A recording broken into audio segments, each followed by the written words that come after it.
All right, Kiss Army, welcome to the KissFAQ podcast. Thank you for giving us your time today and letting us into your head. I hope we don't do any damage. This is a Kiss-related podcast by the board, for the board. We hope that you enjoy. We'd love you to support this show. Please like, follow, and subscribe to us on Facebook, YouTube, and Twitter. Your likes and subscription helps us to grow and attract interviews and content. So please retweet and share our posts. Your contributions are appreciated. All right, so welcome to the show. Bill Phelps, Austin Newland, Ronnie Parker. If you're joining us on Saturday morning, we're doing the Thursday show this week because I'm busy Saturday. Got Marcus Almighty Mark and 69th Blizzard Ken. And we're going to get back to doing the new feature. I haven't finished the intro sequence to it yet, but it's What's in the Box. So what new stuff have either of you gotten recently? Mark, you haven't gotten anything, so I'll go straight to Ken. Yeah, well, I didn't get something new. I found that I was going through one of my old boxes, and I found something from 1979 that I bought off the magazine stand, and it was the Giant Kiss poster book, and It has 4 posters. And when I found it, the posters weren't in it. I was like, did I keep the posters? And I kept searching, and I found them. So inside you had the 4 different. Here's another one. Let's see. So for instance, here's one. I had them. I was looking at them, and they all have one of them. Pin marks in them and tape on them, but they're still in relatively good shape. So here's a Gene, of course. First out of the gate there. The Gene one here. That's the Gene one. I mean, they're all those are the early boots, aren't they? They were on, from when. Was that the early boots? Yeah. Didn't he go back to those regular style boots at one point for Dynasty? Or was that Unmasked that he did that? I don't remember. When they were touring. So, yeah. Hey, O'Brien. They're all still, they survived. Superhero. Look at my arms. By Ace and so and I'm not gonna pull them off, but we know Peter Criss is the winner of the posters. Yeah, he has the the fluffy stuff going on. You can see like part of it here. Does that have the lion's heads? Doesn't it on there? Isn't it? On his head, yeah, it's like on his shoulder. Nice. And the hair going down the sides of his arms. So yeah, so that was something, and I mean it's pretty cool. I mean, it has some other stuff in there and pictures, all Dynasty era stuff. I mean, the rest of it is mostly just a few pages of this or that. So yeah, it's okay. Yeah. So that was a box that had a bunch of magazines and stuff. So don't you love it when that happens? Next you go time, an old box and find you find something stuff else. Like Yeah, I hadn't seen it in a while. I mean, I bought it when it came out in '79. So, yeah. Hey, David Donnelly. Probably a tower. Do you want to do an email for him over the show? Oh, by the way, David, I'm awaiting your file. So whenever you're ready, send that over. Waiting for your file. We're working on a song. It's kind of hush hush. You must send money first. All right, all in good time. All right, I got a few things this week that came in. Some of the old Ace Frehley Rock Soldiers mags. I got number 8. I already had that, but number 6, Golden Gate Bridge, been there. Everyone stands there. Number 9. Put it more in the center. There you go. Thanks. Yeah, right in front of your face.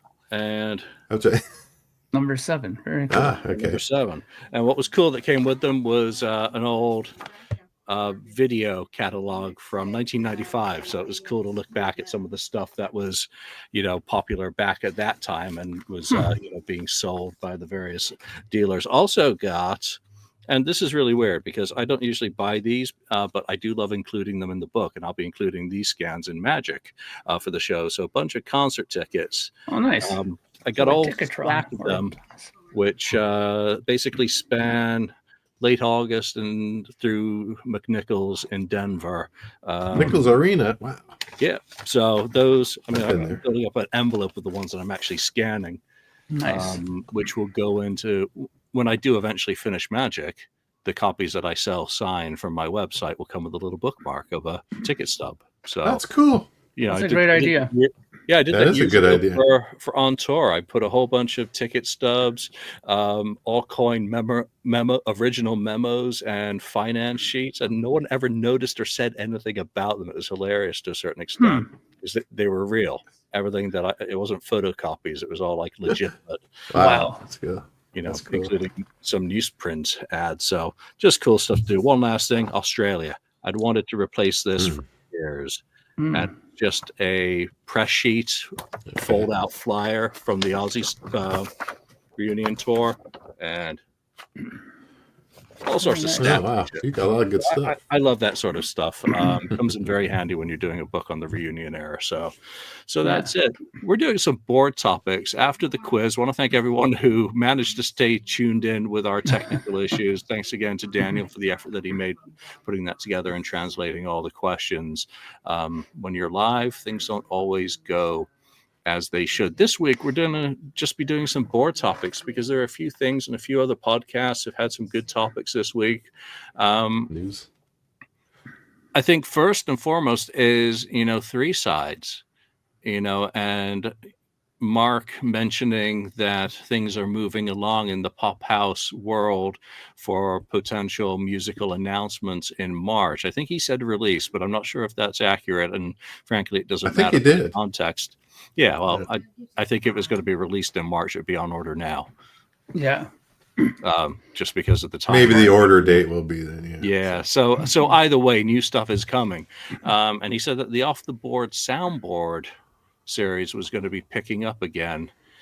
And people immediately started taking guesses about what that Off the Soundboard title is, what it should be, what it might be, and what it clearly will never be. Ken, Cadillac came into the picture today. Would you like a Cadillac 1975 Off the Soundboard? I would, but I'd never heard that there was any tape out there or anything available. There's just like these little snippets, I guess, have been posted. But that would be a huge thing. And also, with the 50th anniversary coming up, I guess, in October of Cadillac, that experience. I mean, if they do have one, if there is one possible, is there a possibility of one, that would be the time to release it right at the 50th anniversary of Cadillac. Yeah, that would be a real cool, just a standalone release for Off the Soundboard. I started posting audio clips from it, and it's not a soundboard, it's an audience recording on the FAQ. And those are just go listen to the Cadillac documentary on Kissology. You want to hear some Cadillac?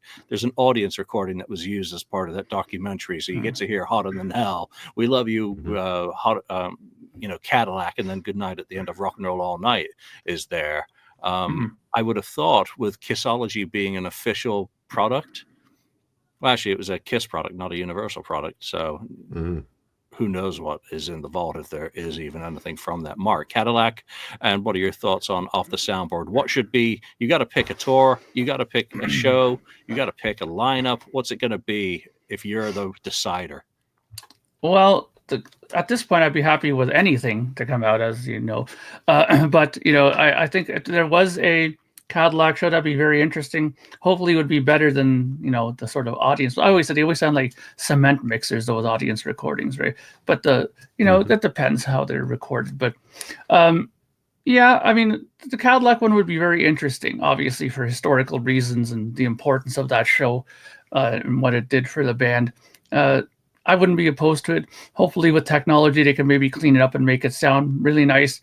If I could pick anything, I know this might fall into the impossible category, but hey, if I can pick anything, how about a show from early on, like the first tour, I know that they played a burlesque club here in Toronto on their very first tour. I forget what it's called, the name of that Victory place. Theater, isn't it? That's it. Yeah. Hmm. So God, maybe I'm a get nerd. that. Yeah. I remember it because I do this live stream.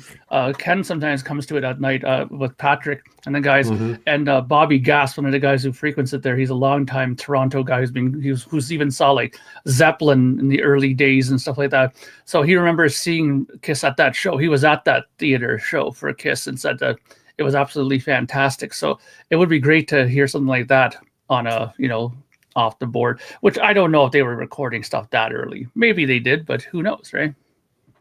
Yeah, there were a few decent boards from '74 and first tour. Detroit is the preeminent one and remains that way. What else is there? There's Lafayette Music. Can't remember which city. Louisiana? Memphis. Lafayette, yeah. Louisiana? That's Memphis. A different one? Okay. Yeah. It's California. Yeah, someone did a retransfer of that radio reel in like 2015. It sounded way better than the old circulating bootleg. It ends with Acrobat as well. But again, that stuff's all been out. I need something to blow my mind. So I don't have any preference over tours. I'm very uninterested in a live tour because that was kind of a generally mostly static set. There were some, Ladies in Waiting comes in and out, and Strutter is in and out, and there may have been one or two other songs. But for the most part, we've got a live for the live tour. So why do anything with that? Titania nails it. Palladium, New York. Yeah, that'd be good. That'd be a good one. Eric Carr's first show. That's historic. Yeah. That's a short-lived lineup, and who knows if they recorded it. They were talking about doing either a King Biscuit Flower Hour with that show, or doing a telephone feed, or taking the cassette up to Chom, the radio station not far from you, I believe. That's also Toronto. Around the time, but obviously that never happened, or we would have it. So that would be a good one. Obviously, Asylum Tour would be a good one for me. Revenge would be a good one.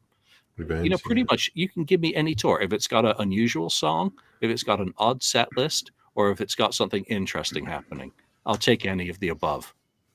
I got to ask you one thing, though, Julian. You mentioned something that kind of triggered a question to me. You said that you didn't want to pick this particular tour, for example, because the set list was very static. Out of older tours they've done, what tour do you think they fluctuated the songs the most in? What tour did they do that more often in? Oh, God, I don't know, because we're always finding out new things about the tours. Creatures Tour had a lot of fluctuation, but it was mostly in the wrong direction. It was a shrinking set list and songs from the album dropping off. Lick It Up, I think probably 2/3 of that album did get performed live. Animalize, I would take Brighton if they had a soundboard for that, because it's got Burn Bitch Burn and Get All You Can Take, I think, for the one and only performances. I was listening to some Crazy Nights audience recordings last week, and one had Hell or High Water, and the other had When Your Walls Come Down. So there's a lot, because we don't know all the set lists. I can't answer that, because most of the tapes that we have come from shows which were kind of samey. Yeah, because it almost seems like they have different sets at the beginning, and then as the set tour goes on, they kind of ditch stuff and then keep it static the rest of the way through. Yeah. Look, Ken's here. Ken, what do you think? What would you like? I mean, I'm like you. I like most anything. Imagine, I mean, there's so many, thousands, I don't know how many shows they've played over their career, but there's got to be a lot out there. You would think there would be a lot available, and maybe we just don't know it. But yeah, I would like 92 club tour, San Francisco. I wouldn't mind a good Hot in the Shade soundboard. There's so many different ones. So yeah, I'd be happy with most anything. Yeah, I used to be pretty adamant that I didn't want any show to be released that we already had an audience recording or video, audience filmed video from. I was like, I don't want it. And then Des Moines comes out, and we had that. But the soundboard had stuff that wasn't on the circulating audience recording. So it just kind of proves, 2001, the Tokyo show as well. We had that from the webcast for donkey's years, but the sonic improvement on it was also very beneficial. I do not want anything that is off the sound, not off the soundboard, concert live. So anything that was the Thayer Singer 2004 lineup, I think that's done and dusted. Forget it. Not interested. I don't think anything off concert, anything after 2008 is worth releasing, to be perfectly honest, with the decrease in Paul's vocal ability. I was listening back to some of those, and you can just hear the struggle starting. I don't want to celebrate Kiss by having to make excuses about any of the performance. Tiger Stadium, of course, Well, a properly produced, if they had properly recorded Tiger Stadium rather than, the video feed, I would love them to have done more with that than just throw it out there with Kissology. And maybe they do have an audio source. Hopefully they do. Back and really treat it. But... Yeah, Super Zapper, great one there. Dynasty, that'd be good. With all the solo songs. Yeah. That'd be great. There were some good, there were a couple of Dynasty soundboards that surfaced because of that. So, there we go. There's so many options. There's so many different opinions. You're not going to make everyone happy no matter what they choose. But I think just it existing and starting again is a victory of sorts. That's something worth celebrating to me. We've had a year of drought.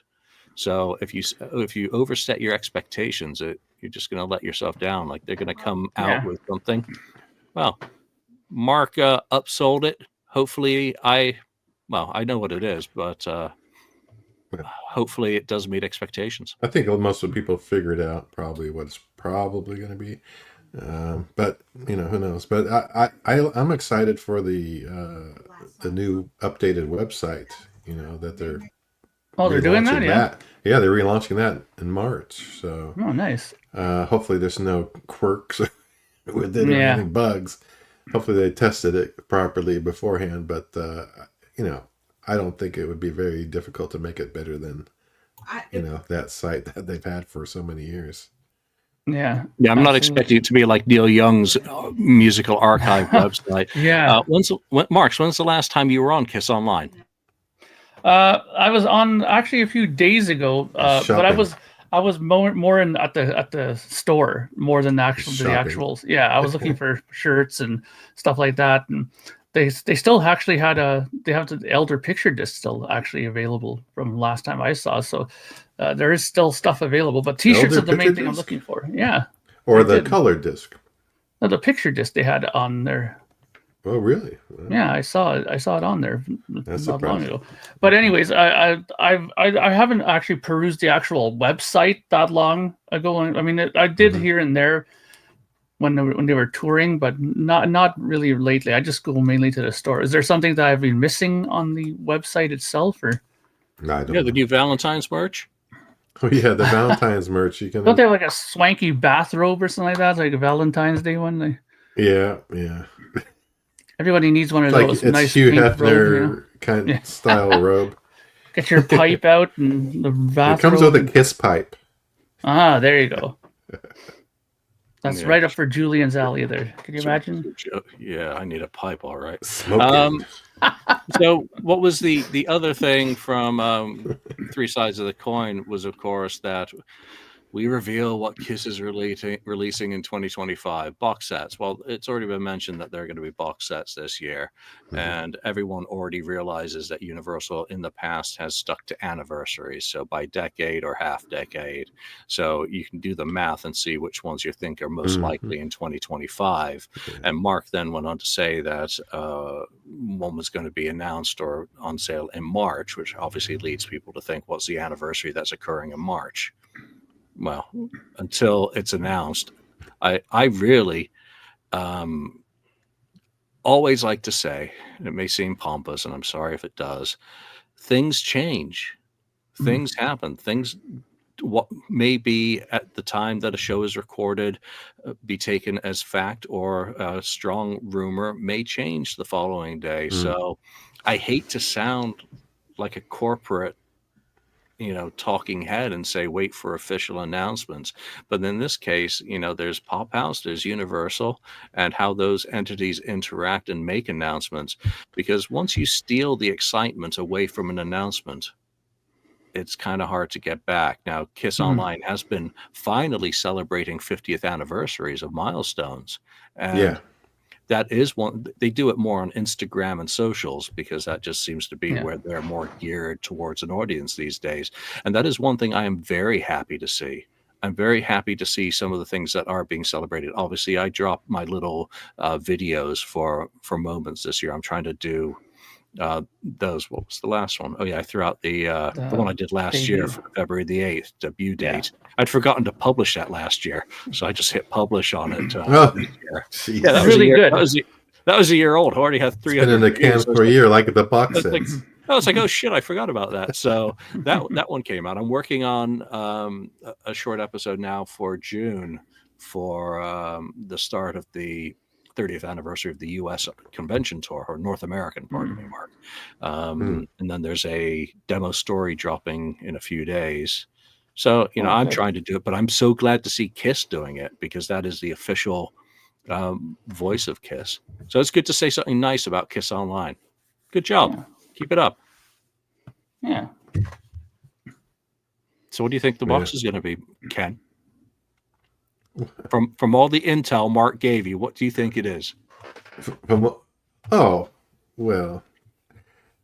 of the intel Mark gave me and what Kiss Online has provided in their their little posts, I think we're going to see something either Dressed to Kill and the obvious 50th, and that's 50th anniversary, and the other 50th anniversary this year is later this year in September is Alive, which you'd have to be stupid not to take advantage of the 50th anniversary box set to making that and putting it out for people to buy, because I think that'll sell like hotcakes. Well, what do you think is going to be in this box, like the debut one? What do you think is going to be in it? And just for clarity, when they say when they say Mark said it, they're not talking about me. They're talking about Mark Cicchini. Okay. Well, in it, Mark, there's the thing that, for instance, Julian had posted that showed the music. It showed some demos that they recorded. For instance, like Gene Simmons Burning Up with Fever. Yeah. Back then, I mean, a few years before the solo album, so yeah.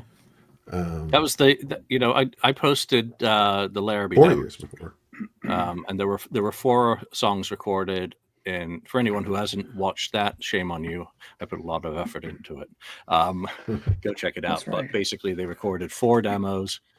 Burning Up with Fever, Mistake, Anything for My Baby, and Rock and Roll All Night in January 75 when they were in California on a break in the tour. So one would think that for a March release, those would have to be included if they are picking up the 50th anniversaries. After that, I'm not sure what there is. I mean, it becomes a mess because I don't know what's in the vaults. I know the sorts of things that I would hope to be there, but, I have to wait and see. There's a lot of stuff I didn't know was going to be on the Creatures box that blew my mind. I just want to be happy. I want to smile. Yeah. I want to hold that thing and to say, I'm really happy that this is here. It's not perfect, or it's as perfect as it could be, or look at the pretty pictures. Oh, Chalk Keys. Well, the excitement of opening up a box set by Kiss, the band I love. You can put a price on it, and that's what I'm worried about. Ken? Yeah, the thing is, now that I don't think it's going to be, Kiss, the first album, though they probably were working on it last year, but they missed the anniversary of that, so you can't really do a 50th of that, so they might wait for 55 for that, 55? Or 60. Yeah, I just I'm thinking, because they missed. There'll be a lot of people not on this planet. They missed the 50th, unless they want to do it. I mean, they could do it this year, but it'd be a we year will have late. been invaded by Greenland by then. Yeah, so I mean, if I'm at waiting till 60 years old is a little bit too long because you're going to lose a lot of the KISS Army. There won't be the any supporters won't be around here to buy army. it anymore. Geriatric army. Who knows what the world's going to be like then? But I hope they don't wait. If they've already done a lot of the work on something like that, I would hope it would come out. But Ken, you keep forgetting one important thing. This is KISS we're talking about. They'll celebrate the 50th the year later. That they always do that kind of stuff. KISS math is as bad as Julian. Yeah. So maybe you'll get a third. Maybe you get 3 box sets this year. You know, I don't know. You don't have. You can put out an anniversary product anytime you want. You don't have to wait for that year. Yeah. You know, you just can call it an anniversary edition. You don't have to put a number on it, right? Anniversary. It's okay. 50th anniversary. Just call it anniversary edition. You don't have to say the number. You're just getting. Could be 3 months anniversary. Don't be anti-semantic. Yes. Okay, Gene. All right. So we all agree that we don't care what it is as long as there's something. Yes. All right. There we go. All right. So Podcast Rock City, the Mighty Joe Polo and crew, had an episode this past week. Are Gene and Peter's solo albums bad? We always go over these kind of questions about the solo albums. And here's the first part of the question. What's the last solo album that you listened to by a member of KISS? Mark? Paul. I actually listened to Paul the other week. I was going through my vinyl collection and sorting them again because I've been going through my Discogs, and I pulled up the Paul one and listened to it. I have a really nice Japanese one of that and listened to that, and I love it. I think that to me is still a 10 out of 10 album in my opinion. What about you, Ken? Which Gene solo album did you listen to? I listened to the 78 Gene solo album not too long ago, and I posted on that thread about that, and I said when I bought those albums, I enjoyed Gene's from the very beginning. Peter's, I liked part of it, but over the years, it's grown on me more and more. I like it a lot more than I did back in 78. I like it, I think it's pretty darn good, actually. The other thing is, they talk about this, Gene's was everyone was expecting God of Thunder, that kind of music and stuff like that from him. And I wrote down Gene could have sequenced the album and had a heaven side and a hell side. So put all and I listed the songs my list.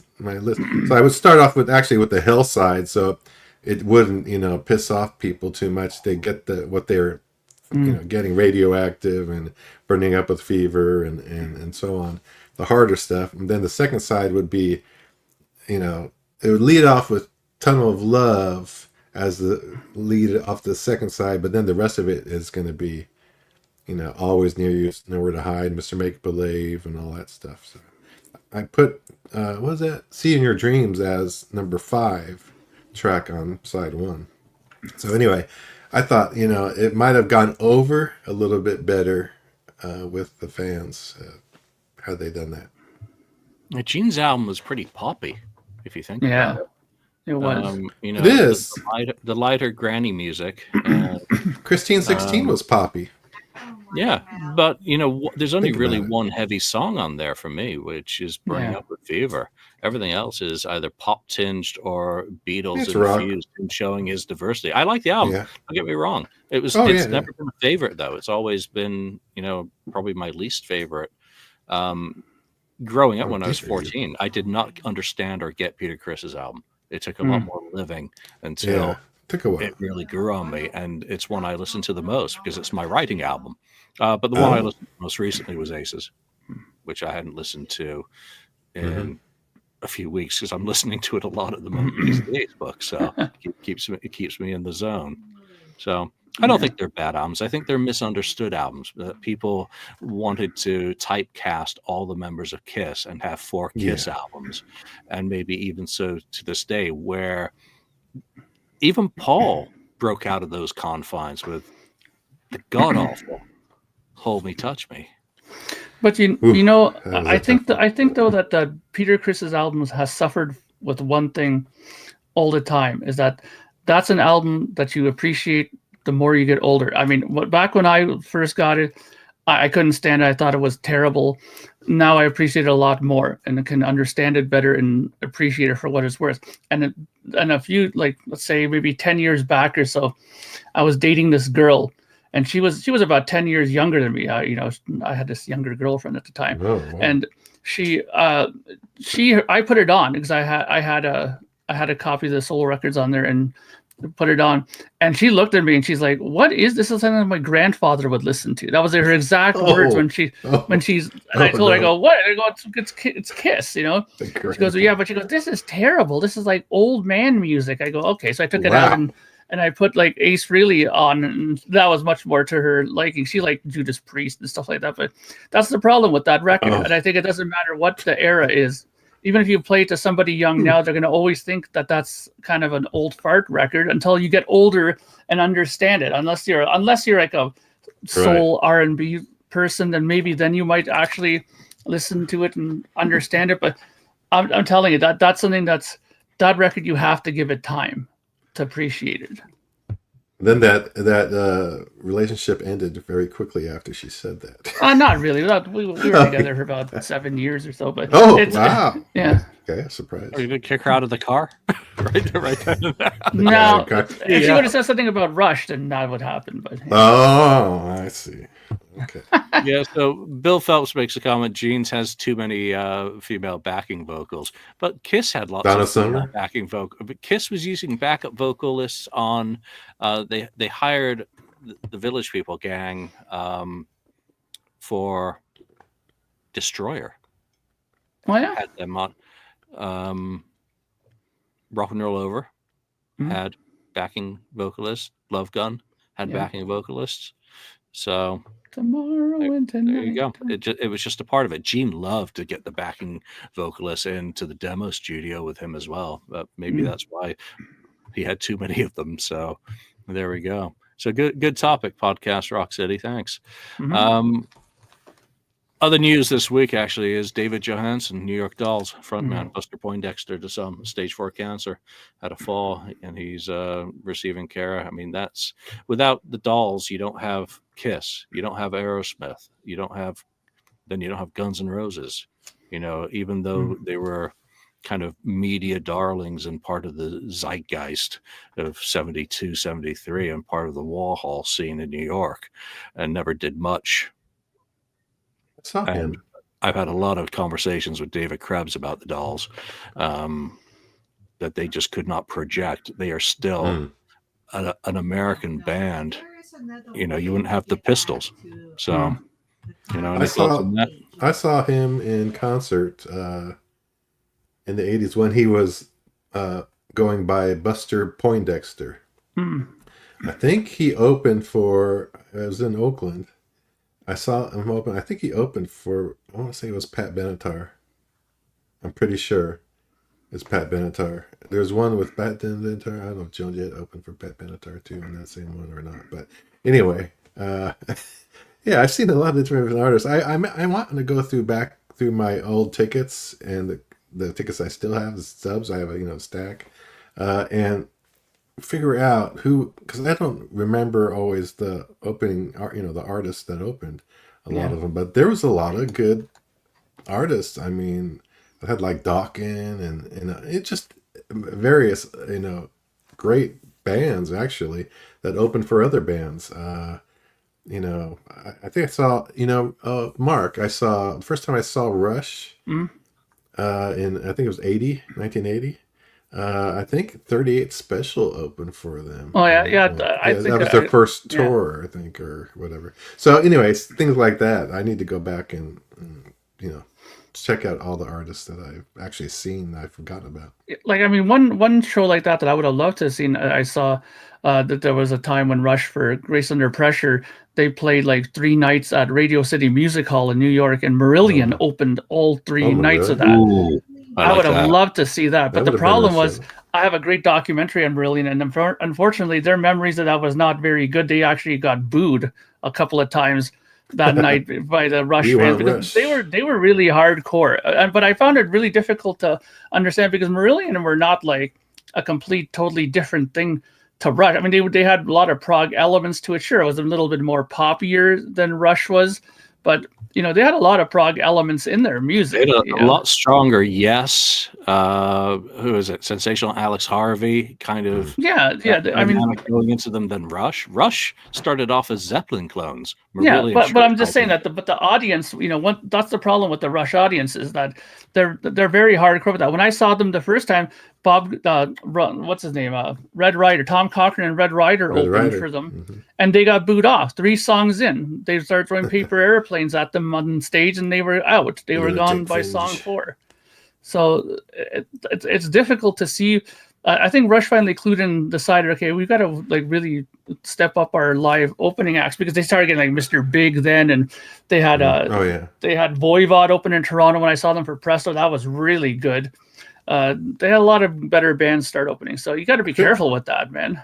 I couldn't believe I had to suffer through that opening band for an Aerosmith concert. That darn Kiss. Guns N' Roses opened for them.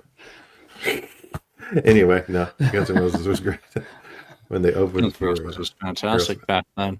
Yeah. So David Johansen, he did some stuff recently, or years ago, probably now, that ended up on Joe Perry's most recent solo albums, the Swaziland Manifesto, really? Mark 1 and Mark 2, and it's some really good stuff. Haberdasher Blues, I think it was.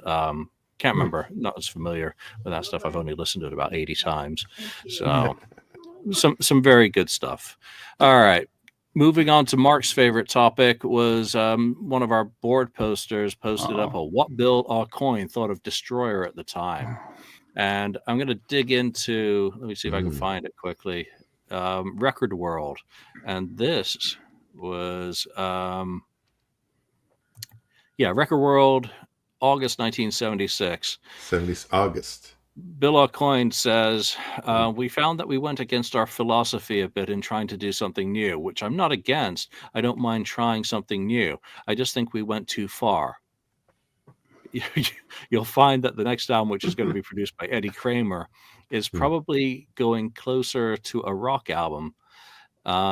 Much stronger rock and roll. It's going to be closer to where Kiss really is, I think. Talk about backtracking. You put your head out there creatively, and then Bill Aucoin says that in August. And let me just read you what was in Record World the month before. Bob Ezrin is quoted as saying, Kiss, he states confidently, is right on time and ready to cross the line between becoming a regional phenomenon and becoming a national phenomenon. You were right, Bob. Because Aucoin then follows up his quote by saying, I think that Bob felt he was going to be the producer of Kiss. I think that we all did at the time. We just felt that we had gone too far. Yeah, he knew he'd gone too far when he was calling Jack Douglas to remix the damn thing because they shit themselves after listening to it. Mark, we got to let you start with Destroyer. Did they go too far?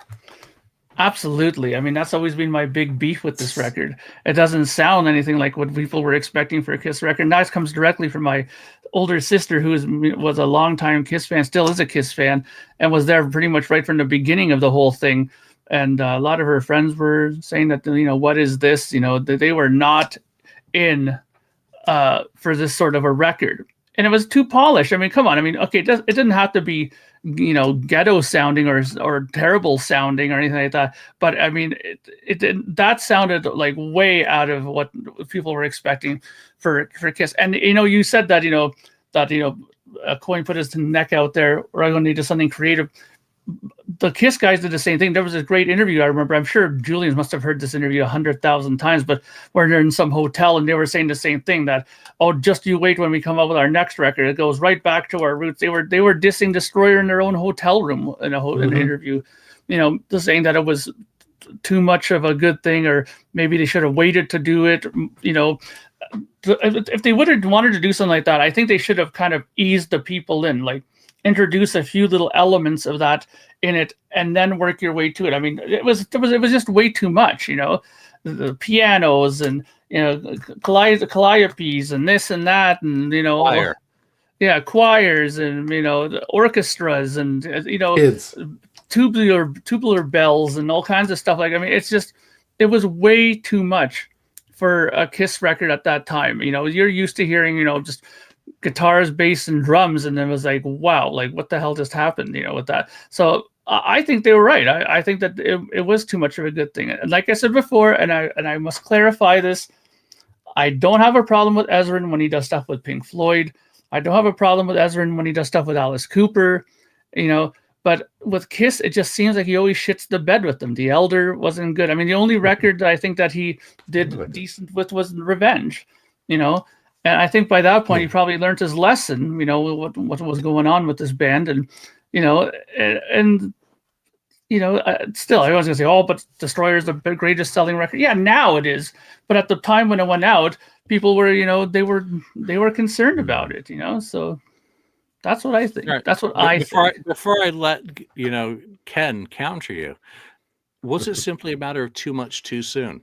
Do you think it was too much of a quantum leap, and that they could have gotten there, but by going there immediately, it was too much? Yeah, I just said that. I said they would have introduced it a couple of parts at a time. I think Julian was probably reading when I said that. They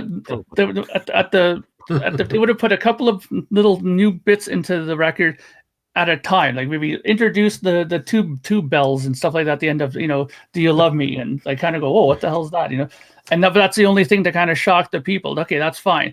Then maybe put the orchestra in the next record, but they did everything. They just they just rolled over you with all this new stuff and totally different production, So I think it was a shock to the system, I think. All right, Ken. Well, while it was a shock from... That's right, Tatiana. From Alive and then going right into Destroyer, which is a big shock.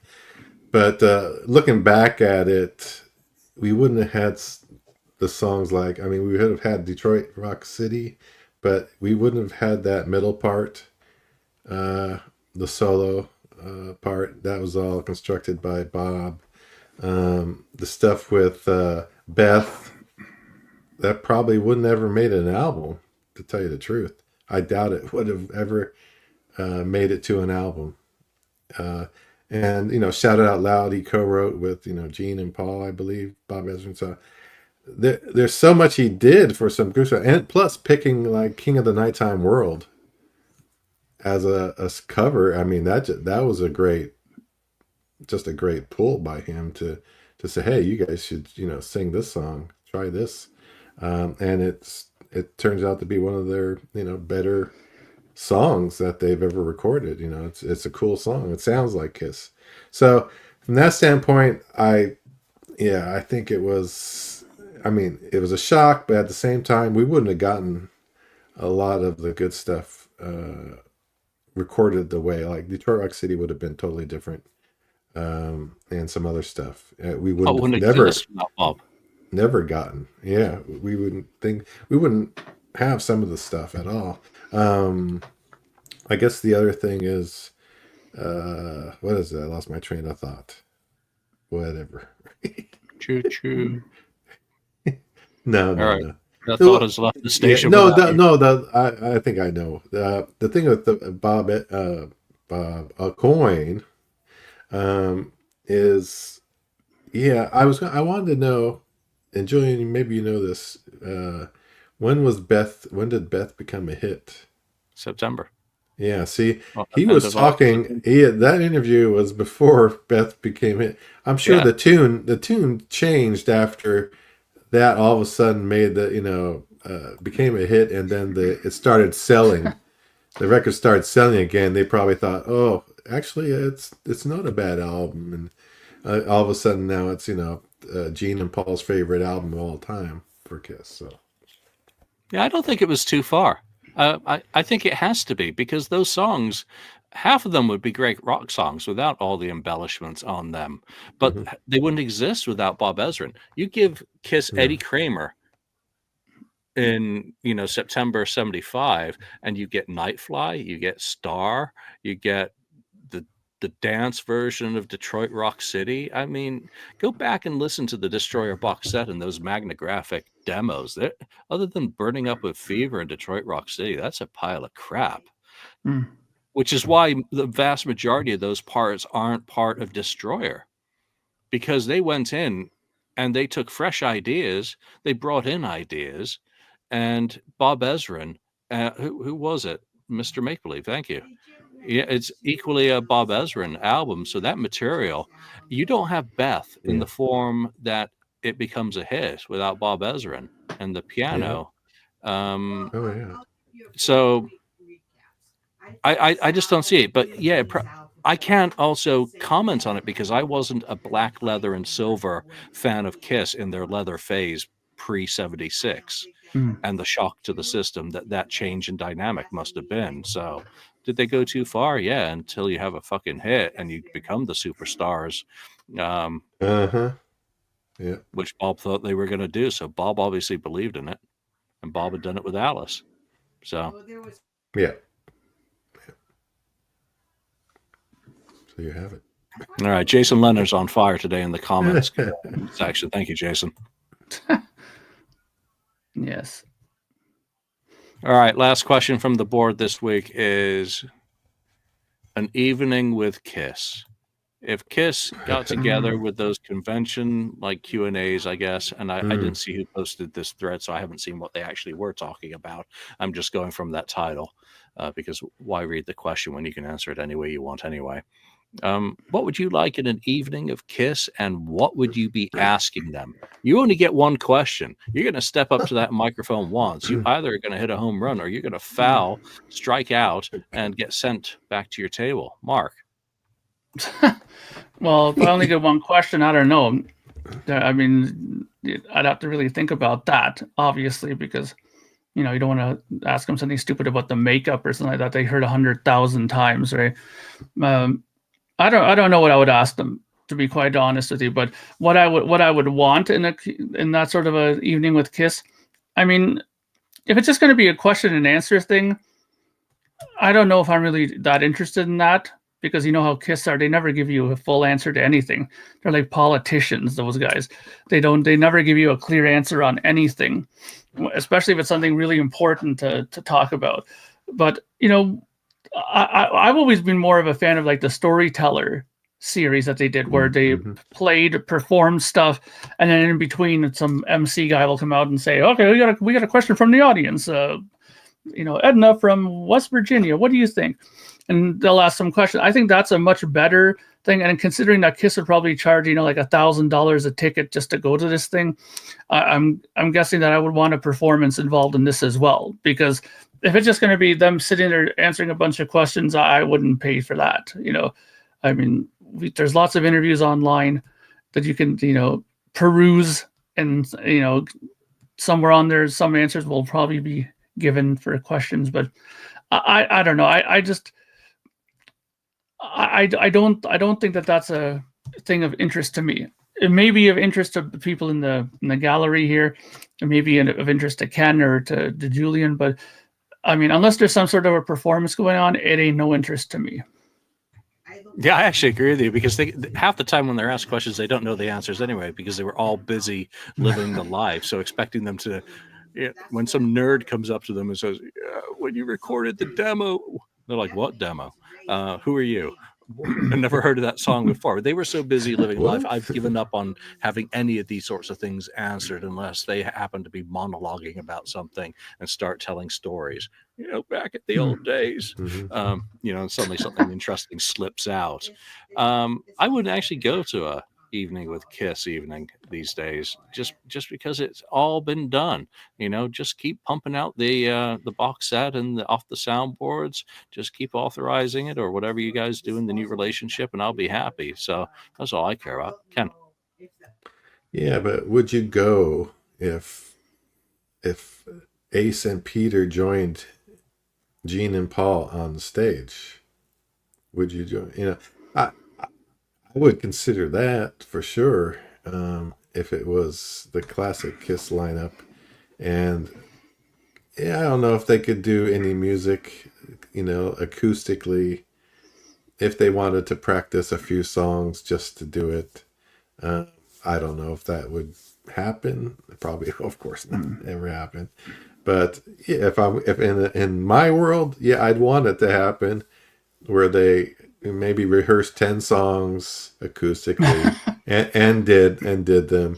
Then they can talk about the past and stuff. Maybe, I don't know, you would want to hear the good times, but I like, Mark's idea about, song stories, kind of that thing is, what, how did you come about writing this, or, what was this from, and what was the idea? But Kiss songs are not too deep in that way, so it's kind of hard to,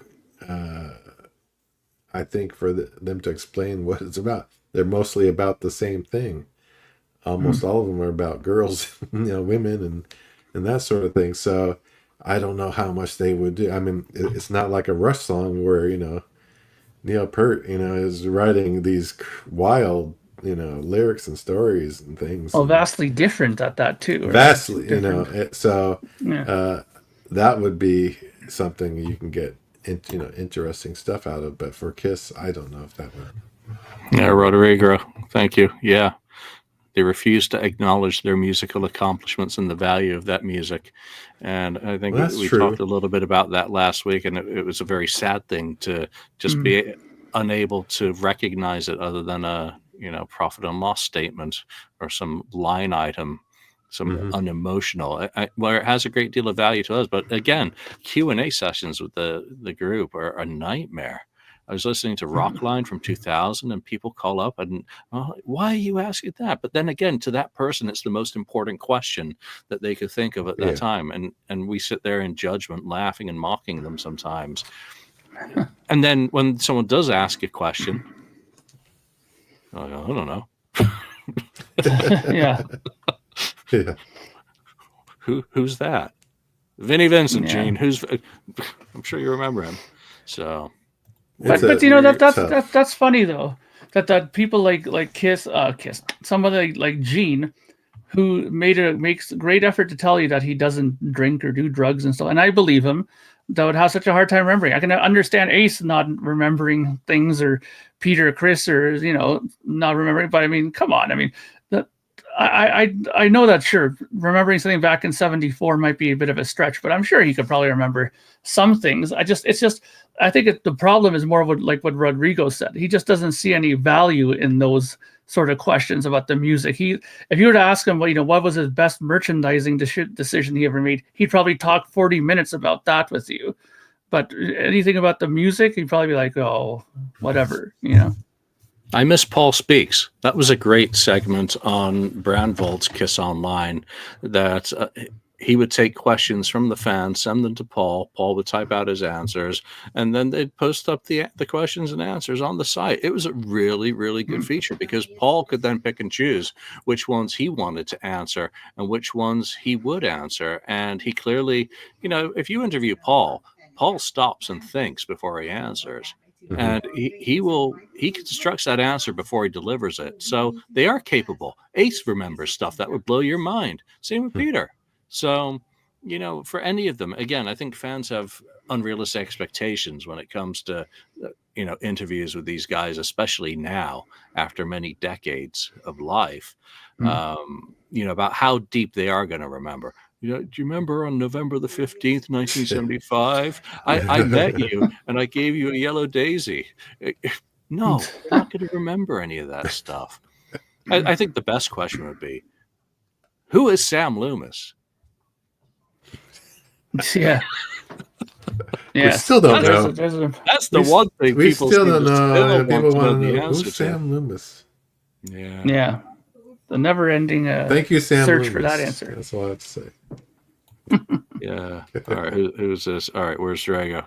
Since you're late to the show, let's put an old girl rock band from the 70s, and they couldn't remember supporting Ike and Tina Turner. Yeah.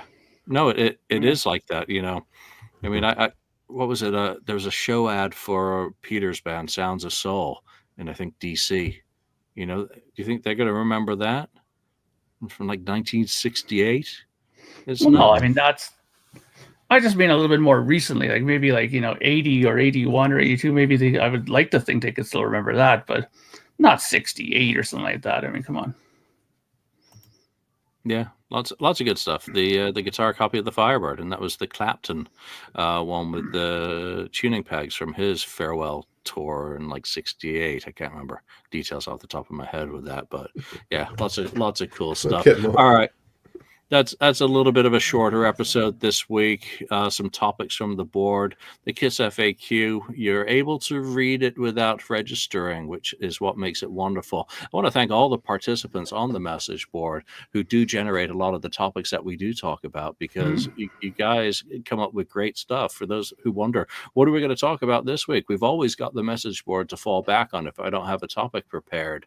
And it really remains a fertile ground. There's a lot of great stuff going on there with these discussions at the moment, so do check it out, register, and join in if you want to be a participant in those conversations. The board, Facebook, there's lots of places to still talk about Kiss. We are not done. I'm not going to say we're just getting started, but we are not done by a long shot. All right, I think that's it. I'm going to grab some dinner. So thank you to everyone who's chimed in with your comments today and joined us live for this episode. We will be back on Saturday. We're going to start fluctuating between the two, depending on my schedule. But we'll be back on the following Saturday. Yeah, the 22nd, I think it is, so that we can have Daniel participate and hopefully Lonnie too, schedules permitting. So for now, from the crew at the KissFAQ, thank you for joining us, and we will see you next time.